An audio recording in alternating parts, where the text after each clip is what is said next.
여러분 안녕하십니까? 팡팡 터지는 바이블에 잘 오셨습니다. 42번째 시리즈고요. 첫 번째 시간이 되겠습니다.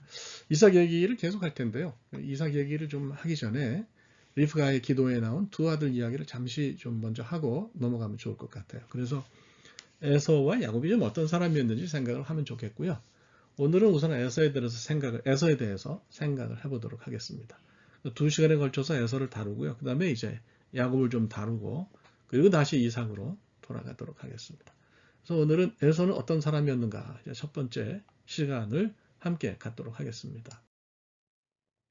창세기 25장 읽어보면요. 27절부터 읽어보면 이제 두 아이들이 계속 싸웠어요.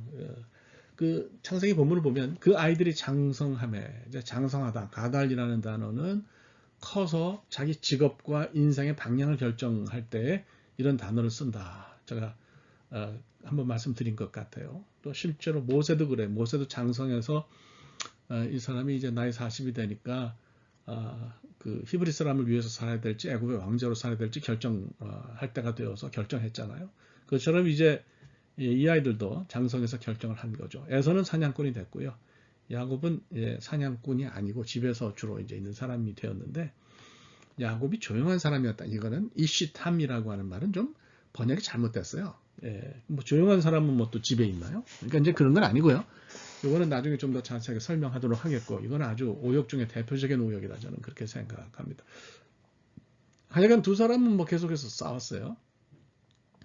리브가의 뱃속에서는 뭐 서로 막 어뷰즈하면서 싸웠는데, 그럼 태어나서 크면 안 싸워야 되는데, 뭐 커서도 싸웠어요. 태중에서는 뭐 발로 차면서 싸웠는데 나중에 성장해서는 먹을 것을 두고 싸웠습니다.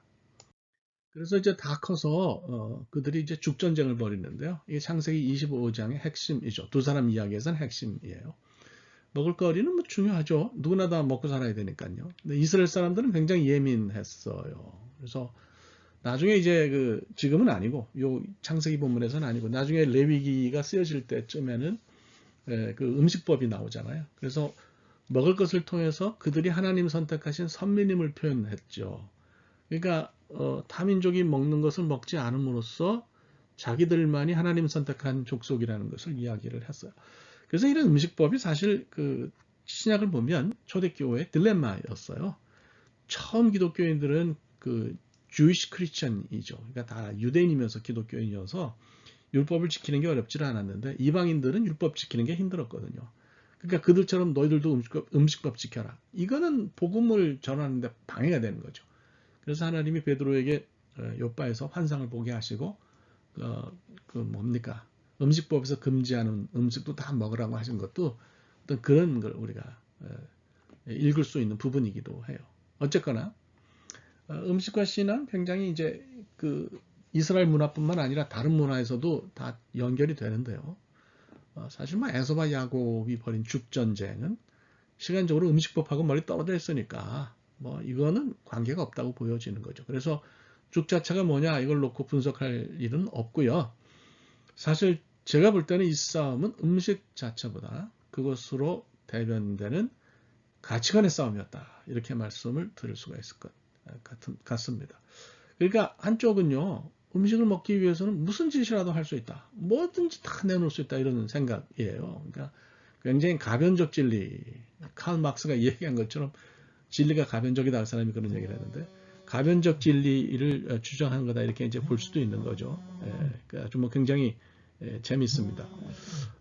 그리고 야곱은 중요한 것, 자기가 생각할 때 중요한 것을 얻기 위해서, 뭔가 얻기 위해서는 이렇게 중요한 음식도 다 내놓을 수 있다. 이런 것이 어떤 야곱의 가치관이 아니냐 이런 생각이 듭니다. 우리가 이제 여기서 잘 봐야 되는 거죠. 그래서 이런 가치관이 충돌하는데 거기에 이제 그 중간에 끼어 있는 것이 이런 그 가치관의 충돌에 끼어 있는 것이 축복과 장자권이었어요. 그래서 이걸 한번 생각을 해보면 좋을 것 같습니다. 그 사냥은 뭐 굉장히 힘들죠. 에서가 성인이 되어서 이제 사냥꾼이 됐는데요. 일단 뭐 아주 거칠고 터프한 사람으로 보여요. 하루는 이제 지쳐서 사냥에서 돌아왔어요. 음식을 얻기 위한 방편으로만 보면 사냥은 효율성이 떨어지는 거죠. 미국 그 원주민들, 네이티브 아메리칸들이 활을 들고 사냥을 하러 다니다가 곡식을 심을 만한 땅이 한 뼘이라도 발견이 되면 아무리 작아도 거기 농사를 지었어요. 그게 이유가 있는 거예요. 농사는요, 굉장히 안정적이고 예측이 가능한데 사냥은 그렇지가 않아요. 사냥은 정말 복불복인 거죠. 그래서 음식을 얻는 것이 그렇게 매일 있는 일이 아닌 거죠. 사냥하는 사람들에게는.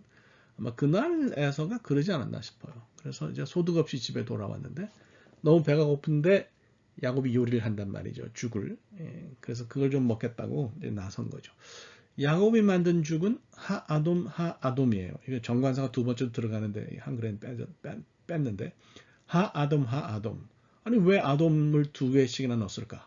아돔은 여러분도 아시다시피 붉다 이런 뜻이잖아요.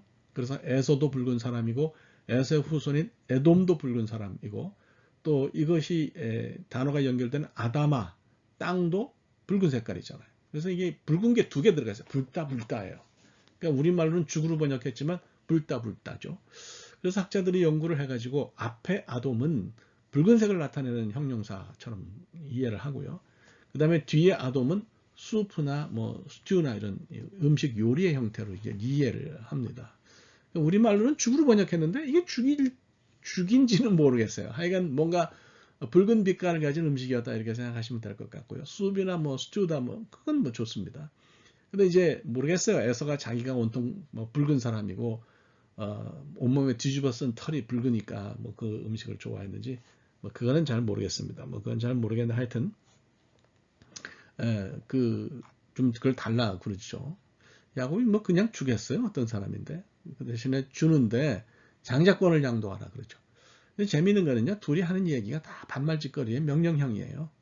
그 서로 이게 심각한 얘기 하잖아요. 아주 먹을 걸 달라. 그러면 would you? Would you give me that soup? 너 좀 그 음식 좀 내게 줄래? 이런 표현을 쓴다든지, please를 넣는다든지, 뭐 이렇게 히브리 말로 나라는 표현을 쓴다든지 해야 되는데 그런 거 없고 이런 사람 명령형이에요. 이 말본세를 보면 둘이 사이가 안 좋았어요. 그러니까 뭐 겸손하게 자기를 낮추는 표현 같은 건 아예 없죠. 참 재밌는 건 이렇게 살벌한 대화 속에서도 에서가 장조건 줄게. 그리고 그 제의에 쉽게 동의한 거예요. 여기서 헷갈린단 말이죠. 이거 과연 이렇게 장자권을 쉽게 넘길 수 있을 만큼 에서가 가벼운 사람이냐?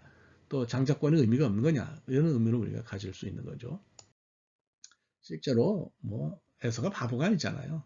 이 사람은 모호함으로 이 무장을 하고 속으로는 그냥 뭐 계산을 아주 많이 한 사람이죠. 백조가 물 위로 우아한 모습을 유지할 수 있는 거, 우아한 모습을 유지하면서 물에 떠 있을 수 있는 것은 보이지 않는 물 밑에서는 발을 정신없이 움직이기 때문에 가능하다. 그런 말을 들은 적이 있어요. 그러니까 겉으로는 뭐 모호하고 뭐 띠를 해 보이는지 몰라도 뒤로는 계산을 다 했다. 이렇게 이제 우리가 생각을 할 수가 있는 거죠. 그래서는 아마 제가 볼 때는 장자권 싸움에 있어서 진짜 관심하는 것이 따로 있었던 것 같아요. 그게 이제 축복인데요. 이건 다음 시간에 좀 더 자세하게 시간을 내서 설명을 하도록 하겠습니다. 자, 어쨌든 이제 창세기 27장을 보면 이제 이삭이 늙어서 세상을 떠날 것처럼 보이니까 이 야곱이 형이 받아야 될 축복을 스틸하는 거예요. 근데 그게 장제 축복이었단 말이죠. 그 우리 헷갈리는 거예요. 이미 이 에서의 장자권을 다 야곱이 가졌는데 이게 벌써 오래전에 넘어갔는데 왜 어떻게 아버지가 그에게 장자의 축복을 주려고 하는 것인지 이해가 가지 않기 때문에 그렇습니다. 우리가 하나 알아야 될 것은요. 일단 첫 번째로 고대 가나안에서 장자권의 이동은 가능했어요. 그러니까 장자가 제대로 역할을 잘 못하면 둘째나 셋째가 장자권을 가져갔어요. 장자권은 대단해요. 집안의 재물도 상속하고 행정권도 상속하고 하여튼 뭐 권력을 다 가지는 거예요. 그러니까 그거 굉장한데 장자가 별 볼 일 없으면 차자가 이제 그걸 가져가는 거죠. 그래서 그 구약 성경 안에도 차자 계승 스토리 이렇게 해가지고 장자가 아닌 차자가 왕위도 물려받고 뭐 그런 얘기들이 있잖아요. 그러니까 장자권의 이동이 가능한 것으로 보이는데 두 번째로 알아야 될 것은 이런 장자권의 이동은 이 현실적으로 아버지의 축복, 집안 대장의 축복이 있어야 된다는 거예요. 그게 없으면 장자의 명분은 그건 그야말로 명분뿐인 거죠. 껍데기에 불과한 것이고 실리는 전혀 없다는 거예요. 그래서 축복과 돈이 따르려면 아버지가, 집안 대장이 그걸 줘야 된다, 그런 얘기. 그러니까 축복과 돈이 따르지 않는 장자의 명분은 뭐 의미가 없는 거죠. 그래서 에서가 창세기 27장 36절에서 한 말을 보면 장자의 명분과 실제 받는 복은 서로 구별되는 것으로 볼 수가 있어요. 에서가 뭐라 그러냐면 야곱 이놈이 전에는 나의 장자의 명분을 뺐더니 이제는 내 복을 빼앗아갔다. 이렇게 이야기를 하는 거죠.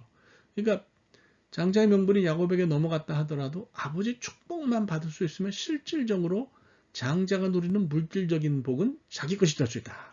이렇게 에서가 판단한 거로 보이는 거예요. 그러니까 머릿속에서 치열하게 계산을 해보고 명분은 가져가라 그래라. 그까짓 건 뭐 개나 물어가라 그러지. 나는 돈만 받으면 된다. 물질만 받으면 된다. 복만 받으면 된다. 이렇게 생각했던 것 같아요. 그래서 둘을 분리했는데 야곱이 그것까지 스틸해서 도망간 거죠. 바단 아람으로 간 거죠. 그러니까 뭐 에서 입장에서는 계산을 해보고 이건 뭐 명분이야 주지 뭐 이렇게 생각했지만 속으로는 웃기지 마라 그랬을 수도 있다는 얘기예요. 그러면 에서는 어떤 사람이냐? 거칠고 터프해서 겉모습은 호방했지만 제가 볼 때는 아주 머리가 좋았던 사람 아니냐 이런 생각이 들어요. 또 나름 계산도 있었다는 생각이 듭니다. 그런데 뭐 하나님 앞에서 계산하는 게 무슨 소용이 있고 네. 시간 다 됐습니다. 다 했어요. 별로 의미가 없는 것 같고요. 야곱도 뭐 엄청 계산했는데 나중에 그런 계산을 다 하나님 앞에 내려놓는 시점이 왔잖아요. 계산은 의미가 없는 것 같습니다. 하여튼 에서는 계산하는 사람이었던 걸로 보이는데요. 그 계산이 어떤 건지 장자의 명분에 대해서 좀 다음 시간에 또 구체적으로 한번 여러분과 함께 이야기하도록 하겠습니다. 오늘 여기까지 하겠습니다. 감사합니다.